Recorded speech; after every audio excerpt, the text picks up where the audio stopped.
lindos e minhas lindas, boa tarde para vocês. Vamos dar seguimento aqui ao estudo da globalização. E para fechar esse estudo da globalização, vamos falar sobre como que o Brasil está inserido nesse cenário do mundo globalizado. A gente pode dizer, a grosso modo, que o Brasil ele entra nesse cenário de um mundo globalizado a partir do momento que do achamento do Brasil pelos portugueses, né?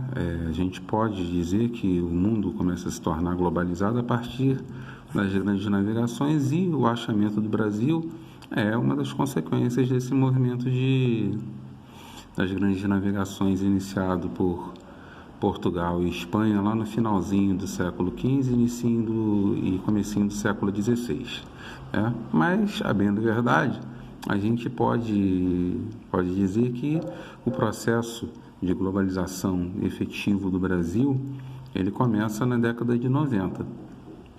A entrada do Brasil nesse mundo globalizado e, a partir daí, começar a sentir os efeitos da globalização.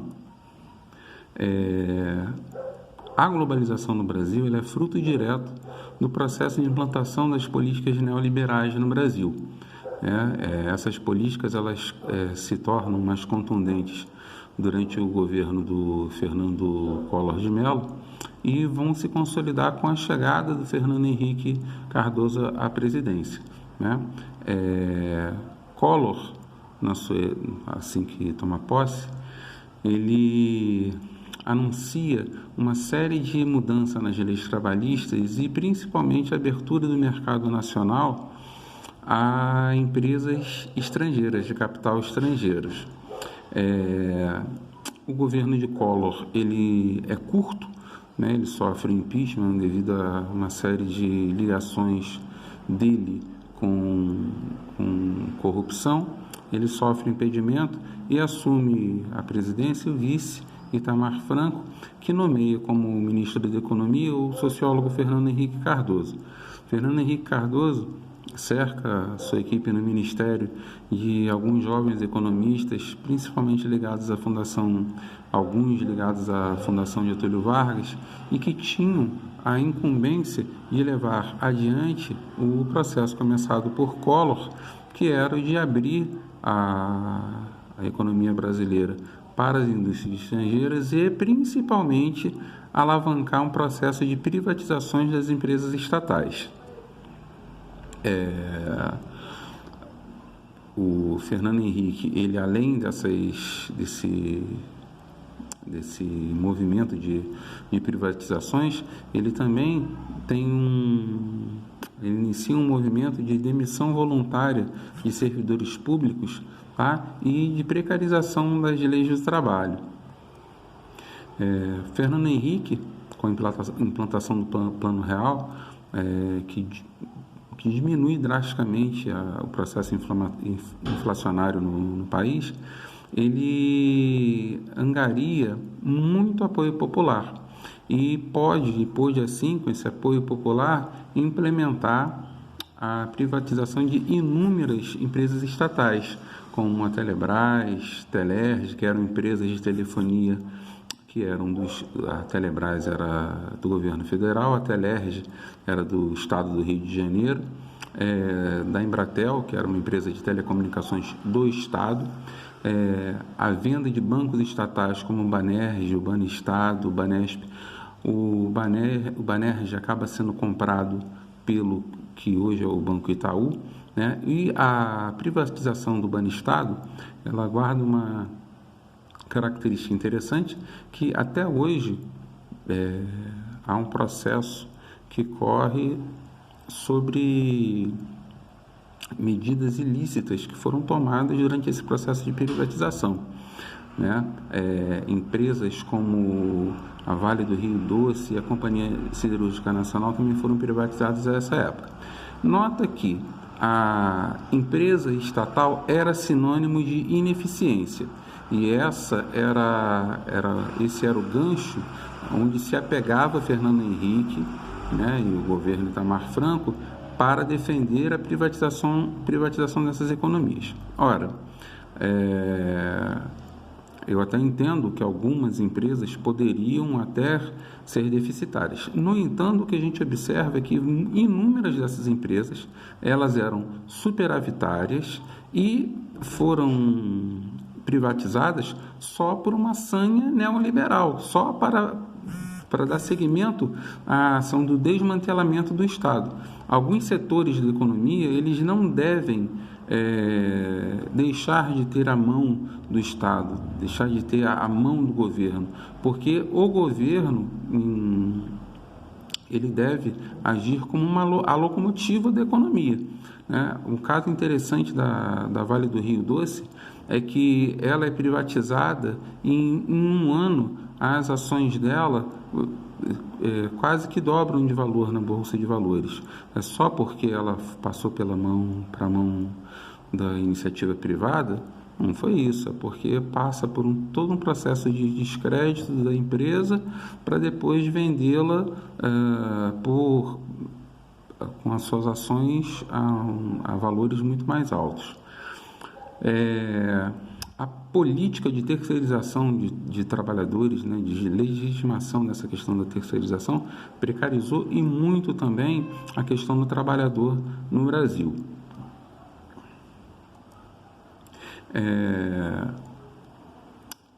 Esse processo de globalização, né, essa inserção do Brasil no mundo globalizado, fez com que a abertura dos capitais dessas empresas estatais e da chegada de investimentos estrangeiros ao Brasil fez com que a gente tivesse uma ampliação do mercado consumidor. Tá? Porque as empresas que vieram se instalar no Brasil, elas acabam vindo para cá por dois motivos principais. Uma questão era a mão de obra, que aqui é muito mais barata do que nos países europeus e nos Estados Unidos, e também está mais perto da matéria-prima. Lembrando que o Brasil é um dos maiores produtores mundiais de minério de ferro, né? A questão da maior oferta de postos de trabalho, ela pode ser analisada como boa, mas a gente também tem que entender que as condições de trabalho desses trabalhadores, elas passam a ser mais precarizadas.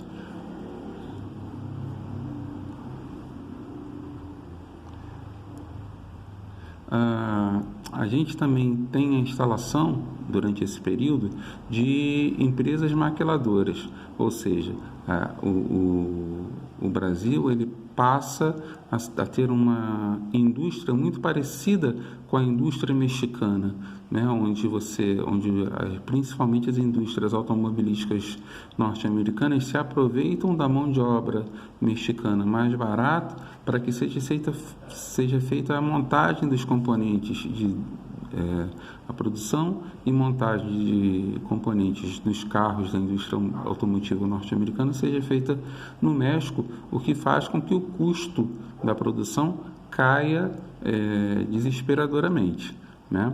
A gente vai ter como saldo desse primeiro momento da globalização no Brasil, da inserção do Brasil no mundo globalizado, o surgimento de uma contradição. A gente tem um aumento do número de empregos, um aumento da produção, tá? Mas, de outro lado, a gente tem a precarização do trabalho e uma concentração de renda que aumenta. Nota que o Brasil sempre foi um país onde houve um abismo social muito grande. As elites detentoras do poder econômico, um número muito pequeno, uma concentração muito pequena da população, face a uma ampla maioria de pessoas que vive na faixa de 2 salários mínimos com 2 salários mínimos para baixo. Então, isso vai se acentuar consideravelmente depois desse processo de globalização. O que, óbvio, vão aumentar as desigualdades sociais no país. Esse processo, né, que ocorre do fim do governo Fernando Henrique Cardoso, do final do governo do Collor de Mello e durante os anos do governo Fernando Henrique Cardoso, eles aumentam consideravelmente a concentração de renda no país. Né? A gente tem aí no slide uma pesquisa realizada por um economista chamado Tomás Piketty, que fala que a população mais rica do país detém 27% de toda a renda do país. Tá? E isso vai fazer com que o Brasil seja um dos países mais desiguais do mundo, um dos países que tem a distribuição de renda mais desigual do mundo. Né? A gente tem um índice chamado índice de Gini, que vai ser um índice que serve para a gente medir a renda, a distribuição de renda no país, e ver que a gente está próximo de países como Suazilândia, Guiné-Bissau, Honduras, tá? E apesar de ser a 10ª economia do mundo.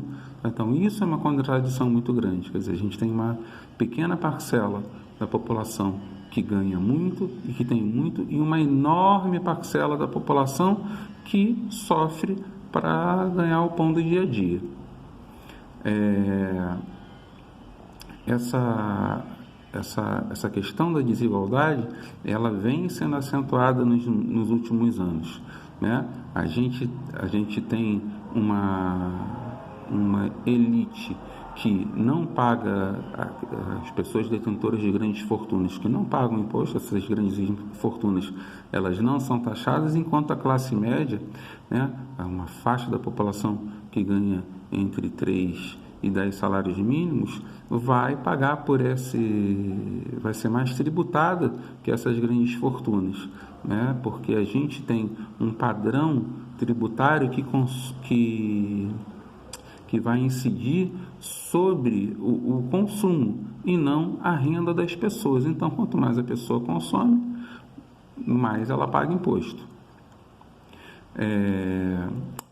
Zygmunt Bauman, um sociólogo polonês, ele fez uma análise sobre os fenômenos da globalização, num livro chamado Globalização e as Consequências Humanas, em que ele fala preponderantemente dessa questão da concentração do poder, né?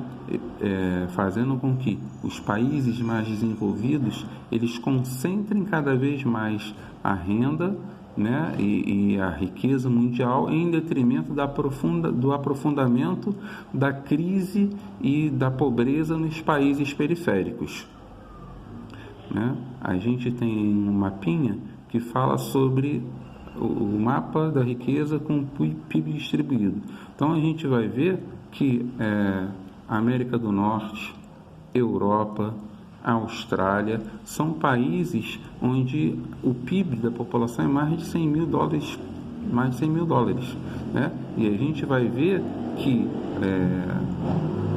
quase a totalidade da América do Sul, boa parte da África, né, vive com uma renda, um PIB entre 5 e 25 mil dólares. Tá? Isso é muito preocupante.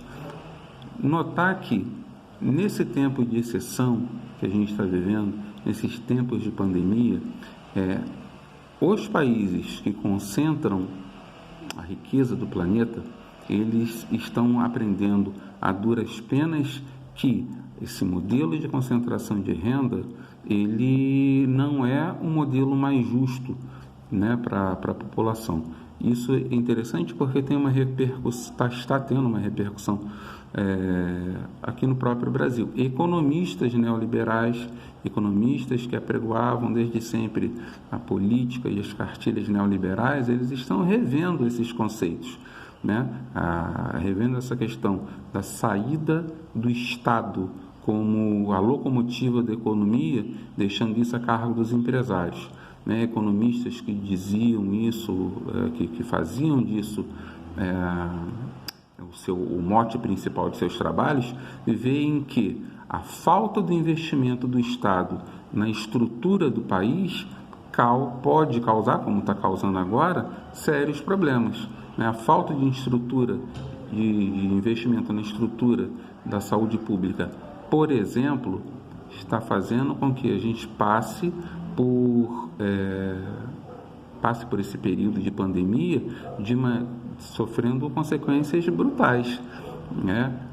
Só lembrando que, por exemplo, nos Estados Unidos você não tem um sistema de saúde pública, e a gente viu, né, a gente está vendo na televisão o que isso está causando, uma catástrofe. A gente viu lá como que a população de Nova York vem sofrendo com isso, né? E aqui no Brasil a gente, pelo menos de uns 3, 4 anos para cá, a gente vem sofrendo uma política de desmantelamento, de falta de investimento na saúde pública, né? O SUS, ele, por mais que ele tenha problemas relativos à sua estrutura, ele é extremamente necessário porque ele assegura o acesso universal à saúde de todo brasileiro, né? Então, a falta de investimento, a falta de equipamentos básicos dentro dos hospitais faz com que a nossa população esteja sofrendo muito. E agora, de 2 semanas para cá, a gente tem visto como que o Covid-19 tem avançado sobre as comunidades periféricas, né? Como que aqueles que precisam do Sistema Único de Saúde estão sofrendo porque os hospitais públicos sofreram com a falta de investimento, e aí não tem como atender a população, né? A gente tem aí um gráfico da pirâmide da riqueza mundial, e a gente vê que 0,7% da população tem mais de 1 milhão, né? E vê que a gente tem a enorme maioria da população do planeta, né, vivendo à custa do bel prazer, vamos dizer assim, dessa elite, porque essa elite econômica, ela acaba ditando também as políticas a serem adotadas principalmente nos países emergentes, né? Economia anda junto com política, e nos governos neoliberais, os governos, eles agem simplesmente como intermediários entre os interesses econômicos, os interesses da burguesia, em detrimento dos interesses da população. Esse gráfico eu acho muito interessante, né? A gente vê que 66% da população brasileira tem que viver com até 2 salários mínimos, né? Isso é dramático, porque, né, se vocês conversarem com os pais de vocês, uma família com 4 pessoas que tem que pagar aluguel, tem que fazer compra, né? A gente tem que comer, não sobra dinheiro para, por exemplo, pagar um plano de saúde.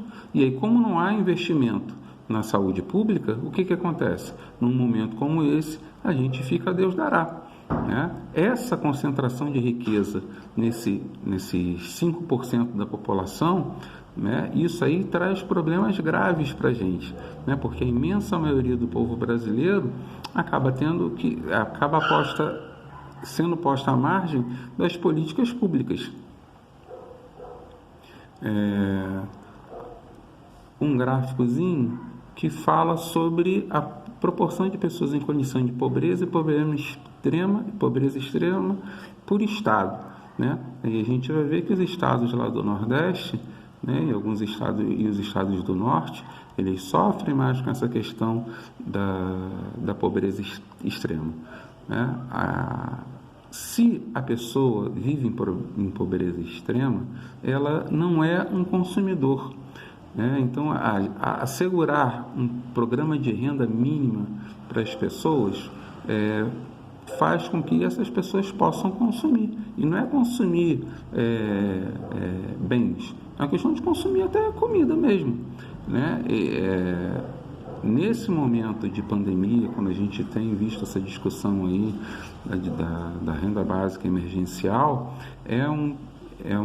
esse projeto é um projeto que já tinha sido defendido há algum tempo, e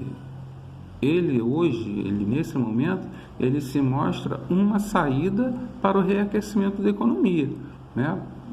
Número 1, questão de sobrevivência daquelas pessoas que têm que ficar em casa e preservar a sua saúde. 2, uma saída para o problema econômico que se impõe nesse momento de crise. Mais um mapa sobre essa questão da distribuição da riqueza no país, tá? E aqui um dado interessante. O slide, ele não tá, o foco não está muito bom, mas a gente olha aqui que mulheres afrodescendentes ou pardas, olha só quanto que elas representam da população que vivem em situação de pobreza, tá? E aqui também homens pardos. Isso quer dizer que ao longo da história do Brasil, essa parte da população ela foi negligenciada pelos governos. Bom, eu espero que vocês tenham gostado aí do vídeo. Espero que ajude. Eu estou postando para vocês lá esse videozinho para a gente dar uma olhadinha, e também vou postar as lâminas do PowerPoint junto com os exercícios para a gente fazer, tá bom? Uma saudade grande de vocês. Espero que todos vocês continuem se cuidando, tá? Um beijo muito grande.